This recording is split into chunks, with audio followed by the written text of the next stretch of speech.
everybody. Hello. Good evening. Well, I have just finished testifying. I answered every one of their questions as fully as I could, based on what I knew, and what I knew is what I said in my statement this morning. I never met Jeffrey Epstein, never had any connection or communication with him. I knew Ghislaine Maxwell casually as an acquaintance. But whatever they asked me, I did my very best to respond. It was disappointing that they refused to hold a public hearing, so I wouldn't have to be out here characterizing it for you. You could have seen it for yourself. We had asked for that. We think it would have been better for the committee and its efforts to gather whatever information they are seeking. We had a bit of a challenge in the beginning because we had agreed upon rules based on the fact it was going to be a closed hearing at their demand, and one of the members violated that rule, which was very upsetting because it suggested that they might violate other of our agreements. So we had to cease the hearing for a period of time until we could get assurances that no rules would be broken going forward, and we returned to answer questions repetitively, literally over and over again. I don't know how many times I had to say I did not know Jeffrey Epstein. I never went to his island. I never went to his homes. I never went to his offices. So it's on the record numerous times.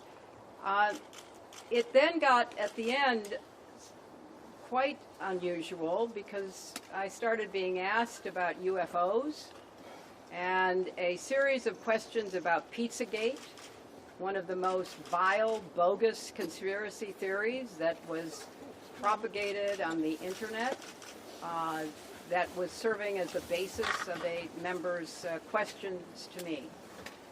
So I can only say that the best exchange that I had came at the very end, when, contrary to every other deposition they have taken, no Republican member asked any questions about Jeffrey Epstein or Ghislaine Maxwell to anyone else they have deposed.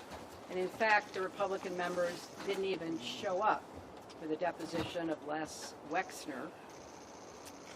And when I said that, I had to point out that the only questions that any Republican member asked of any of the people they deposed was of former Attorney General Bill Barr, when Chairman Comer asked him about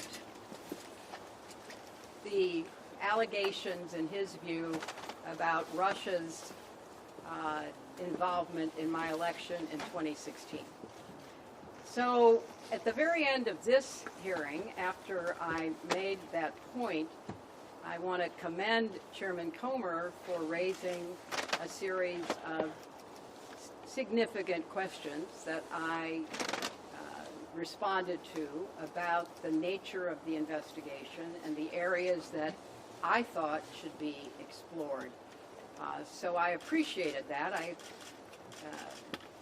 want to see the truth come out. So that was a reassuring way to end a very long, repetitive deposition. Secretary, you spoke in your opening remarks about how heartbroken you have been for the Epstein survivors as these files have come out. Can you talk to us a little bit about how you have processed and reacted to the fact that the former president, your husband, Bill Clinton, is referenced in the Epstein files numerous times, including in some photos featuring women? And how have you been personally preparing for the deposition that is coming tomorrow? Are you 100% confident that there isn't anything that the former president knows about Epstein's crimes? I am, and I think the chronology of the connection that he had with Epstein ended several years before anything about Epstein's criminal activities came to light, and that he was charged and sadly given a sweetheart deal, which, as I said in my statement, had that not happened, perhaps his predatory behavior could have been stopped earlier. But I think it is fair to say that the vast majority of people who had contact with him before his criminal pleas in '08 were like most people. They did not know what he was doing. And I think that that is exactly what my husband will testify to tomorrow. Madam Secretary, do you believe this was a fair hearing, and do you still want to testify publicly, even though you gave this deposition? Well, I'm not going to do it again. They had a chance to do it in public, and I wish they had done it in public. And I think they're making the wrong decision, avoiding doing it in public. I thought it was very repetitive. I thought that they asked literally the same questions over and over again, which didn't seem to me to be very productive. And then, as I said, toward the end, there were other questions that were totally off subject. So if they are going to fulfill their responsibilities to literally investigate the investigations, which is what they originally said was the scope of their work, I think they could have spent the day more productively. Madam Secretary, what was your reaction to President Trump's call? Madam Secretary. Can I ask, why was Colleen Maxwell invited to the Prophet Chelsea Clinton's wedding in 2010? She'd already been mentioned in a civil lawsuit by Virginia Giuffre before that. Jeffrey Epstein had already been convicted before. She came as the +1, the guest of someone who was invited. Madam Secretary, can you tell us your reaction, please, to the photos of your husband in the hot tub in the swimming pool? What message does it say that President Trump was I not don't called to know testify? when the video will be out. I don't know when the transcript will be out. We've asked that they be out as quickly as possible, and then you can see. Madam You can see Secretary, what was your everything. reaction to Thank you. the President Trump photos was in the called. hot tub? We heard from Bill Gates concerns about Epstein trying to blackmail him.